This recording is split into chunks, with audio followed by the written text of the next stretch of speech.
मन की बात युवाओं के साथ 26 जनवरी गणतंत्र दिवस की सभी को हार्दिक शुभकामनाएं। मैं मध्य प्रदेश का शोषण बेरोजगार युवा बोल रहा हूं। माननीय सम्माननीय श्री प्रधानमंत्री जी के चरण कमलों पर चलकर हम सभी ने उनकी मन की बात हमेशा सुनी। आज मध्य प्रदेश का बेरोजगार युवा अपनी मन की व्यथा सुनाना चाहता है। सोशल मीडिया के माध्यम से कोशिश है कि यह आवाज़ हमारे मुखिया श्री शिवराज सिंह चौहान जी, श्रीमान नरोत्तम मिश्रा जी और श्रीमान ज्योतिराव सिंधिया जी तक आवाज़ पहुँचे। मामा जी, हमारे यहाँ माँ शब्द का बहुत बड़ा अर्थ होता है। लोग तो प्यार से आपको 2 बार मामा कहते हैं, फिर ऐसा कैसा गुनाह कर दिया मध्य प्रदेश के युवा बेरोजगारों ने कि आपको चुनाव के वर्ष ही भर्तियों की चिंता होती है। मामा जी, यह वही युवा है जिसे आप बड़े बड़े मंचों से अपनी बात सुनाते हैं और जब वह सड़कों पर अपनी बात कहना चाहता है तो पुलिस की लाठियों के साथ घर वापस आना पड़ता है। मामा जी, मैं आपका ध्यान आकर्षण करना चाहता हूं कि मध्य प्रदेश में बेरोजगारी बढ़ने के क्या क्या क्या मुख्य कारण हुए हैं। मैं फिर बात को दोहराना चाहता हूं। मामा जी, आपको ध्यान दिलाना चाहता हूं, आपने बहुत बार बड़े बड़े मंचों से कहा और ट्वीट भी किया था कि मध्य प्रदेश की भर्तियां मध्य प्रदेश के युवाओं के लिए होगी, लेकिन सिर्फ यह भी एक घोषणा होकर रह गई। मेरी बात का विश्वास नहीं है तो आप शिक्षक भर्ती वर्ग 1, 2, 3 उठाकर देख लो। आपको पता चल जाएगा कि 70 से 80% बाहरी राज्य के अभ्यर्थी आपको मिल जाएंगे। तो मध्य प्रदेश के लोगों को मौका कब और कैसे मिलेगा? घोषणा बहुत हुई मामा जी, लेकिन इस बात पर अमल अभी तक नहीं हो पाया। मामा जी, दूसरा कारण यह भी रहा, आपने रिटायरमेंट की उम्र 58 से बढ़ाकर 60 कर दी, 60 से बढ़ाकर आपने 62 कर दी, फिर भी आपका मन नहीं भरा। आपने 63 कर दी और हद तो तब हो गई जब उन्हीं रिटायरमेंट लोगों का आपने मेडिकल करवाकर फिर उसी विभाग में 2 वर्ष के लिए और कार्य करने के लिए नियुक्त कर दिया। तो आप ही बताइए कि हम युवा बेरोजगारों को मौका कैसे मिलेगा? जिन लोगों ने 30 से 35 वर्ष नौकरी की, उनकी सैलरी भी 70 से 80 हज़ार रुपये हो, उनकी आर्थिक स्थिति अच्छी है, फिर भी आप उन्हीं लोगों का बढ़ावा और मौका दे रहे हो। श्रीमान जी, आपको चाहिए कि आप रिटायरमेंट की उम्र 58 वर्ष ही रहने दें और भर्ती समय से करवाएं, तो मध्य प्रदेश के लोगों को रोजगार और मौका दोनों मिलेगा।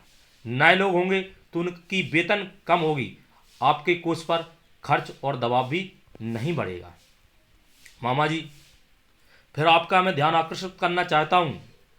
विवेकानंद जी ने कहा था कि ज्ञान धन से उत्तम है, क्योंकि धन की तुम्हें रक्षा करनी पड़ती है मगर ज्ञान तुम्हारी रक्षा करता है।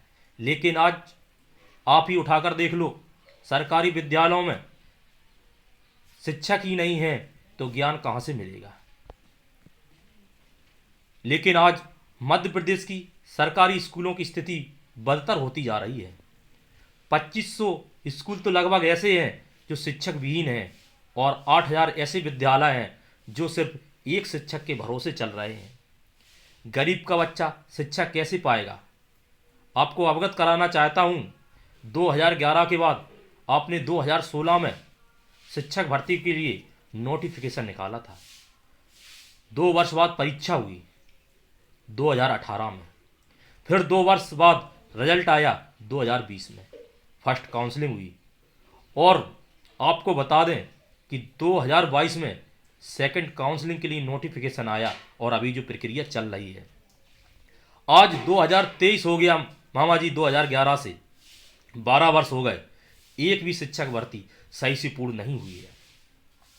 तो आप ही समझ लो कि कितनी लेट लफीत मध्य प्रदेश में भर्तियां हो रही हैं।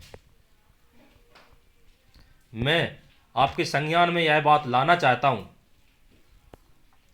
कि वर्तमान में चल रही वर्ग 1-2 की थर्ड काउंसलिंग जरूर करवाएं और वर्ग 3 की सेकंड काउंसलिंग में 51,000 पद वृद्धि के साथ करवाएं, जिससे युवाओं को रोजगार मिल सके और मध्य प्रदेश में कुछ बेरोजगारी कम हो।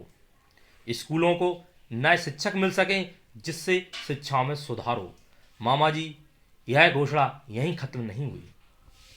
मामा जी, अच्छी शिक्षक की स्थिति शब्दों में बयान नहीं हो सकती, लेकिन पता नहीं कि आपने उनसे क्यों मुंह मोड़ लिया है। सरकार उनके मुद्दे पर ही गिर गई और फिर सरकार उनके मुद्दे पर ही बन गई। सभी नेताओं ने उनके साथ राजनीति कर ली, लेकिन आज भी अच्छी शिक्षक सड़क पर दर दर की ठोकर खा रहा है। पता नहीं उसे कि 2 दिन पढ़ाना है कि 2 माह कि 2 साल, कब नौकरी चली जाए और कब नौकरी मिल जाए कोई भरोसा नहीं रहता, कि आज पढ़ाना है और कल अपने लिए क्या मजदूरी का दूसरा कार्य ढूंढना है। इसलिए आपसे निवेदन है कि आप अगर अच्छी शिक्षक को नियमित नहीं करो तो कोई बात नहीं, लेकिन इनके लिए एक ऐसी पॉलिसी बनाओ कि इनका भविष्य सुरक्षित हो सके। सिंधिया जी, आप मेरे आदर्श हो, लेकिन आपने बेबस अच्छी शिक्षकों को कुचलकर आगे बढ़े उस दिन से आपसे भरोसा उठ गया है। समझ में आ गया है कि राजनीति कोई आपसे सीखे। मामा जी, आपसे मैं फिर कहना चाहता हूं कि मध्य प्रदेश का युवाओं का भरोसा मध्य प्रदेश की भर्ती परीक्षाओं की संस्थाओं से उठ गया है। व्यापम का नाम बदलकर आपने प्रोफेशनल एग्जाम बोर्ड पीईबी रख दिया और फिर वर्ग 3 में घोटाला हो गया। आपने घोटाला करने वालों पर कोई कार्रवाई नहीं हुई, बल्कि पीईबी का नाम बदलकर भी आपने कर्मचारी चयन मंडल रख दिया। क्या मामा, आपके संज्ञान में ये बात नहीं है कि यह भी सिर्फ राजनीति का हिस्सा है? गरीब बेरोजगार को इंसाफ नहीं मिला। कहने के लिए तो बहुत कुछ है आपसे, लेकिन अब कुछ सहा और कहा नहीं जाता है। मैं विपक्ष से भी कहना चाहता हूं, कमलनाथ जी, आपकी 15 महीने के लिए सरकार बनी थी, लेकिन आपने भी कोई ऐसा कदम नहीं उठा पाया जिससे मध्य प्रदेश की बेरोजगारी कम हो। विपक्ष में रहकर सिर्फ आप भी बातें करते हो, लेकिन कभी बेरोजगार लड़कों के साथ आप उनकी आवाज़ विपक्ष में पूर्ण समर्थन के साथ नहीं उठा पाए, न ही उनके साथ कभी सड़कों पर आप आ पाए। आज मध्य प्रदेश का बेरोजगार युवा अपने आप को ठगा महसूस कर रहा है कि वह अपनी पीड़ा किसे और किस प्रकार सुनाए। मैं यह भी कहता हूं कि सभी को सरकारी नौकरी मिलना संभव नहीं है, लेकिन आप उम्मीद लगाए रखते हो। 10-10 साल में एक भर्ती नहीं हो पाती है। उम्मीद की जो लौ जलाए रहते हो ना, उसे लोग पकड़े रहते हैं और दूसरा काम भी नहीं कर पाते हैं। इसलिए आप एक नियम बना लो कि आपने जो भर्ती रखी है वह भर्ती 1 साल या 6 महीने में पूरी होगी। अगर मुझे पता है कि मुझे नौकरी नहीं मिलेगी तो अपने आप हम दूसरा काम देख लेंगे।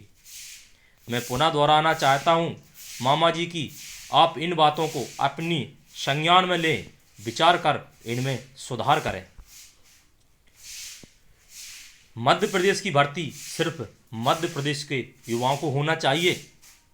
रिटायरमेंट की उम्र वर्ष 58 वर्ष ही होना चाहिए। जो भर्ती जारी है 1 साल में पूरी होना चाहिए। वर्ग 1-2 की थर्ड काउंसलिंग पूरी होना चाहिए और वर्ग 3 की जो भर्ती चल रही है उसमें पद बढ़ाकर 51,000 होना चाहिए। अच्छी शिक्षकों का भविष्य सुरक्षित होना चाहिए। मामा जी, यह वो मांगे हैं जिनको आपको पूर्ण करने में न आपके धन कोष पर कोई दिक्कत आएगी, न आपकी सरकार को कोई दिक्कत आने वाली है, बल्कि आपका यश चारों तरफ फैल जाएगा। आपकी सरकार ही मजबूत होगी। मैंने सिर्फ मध्य प्रदेश के युवाओं के मन में चलने वाले विचार रखे।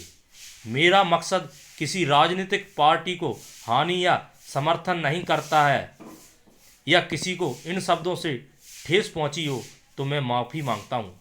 जय हिंद, जय भारत, वंदे मातरम। धन्यवाद।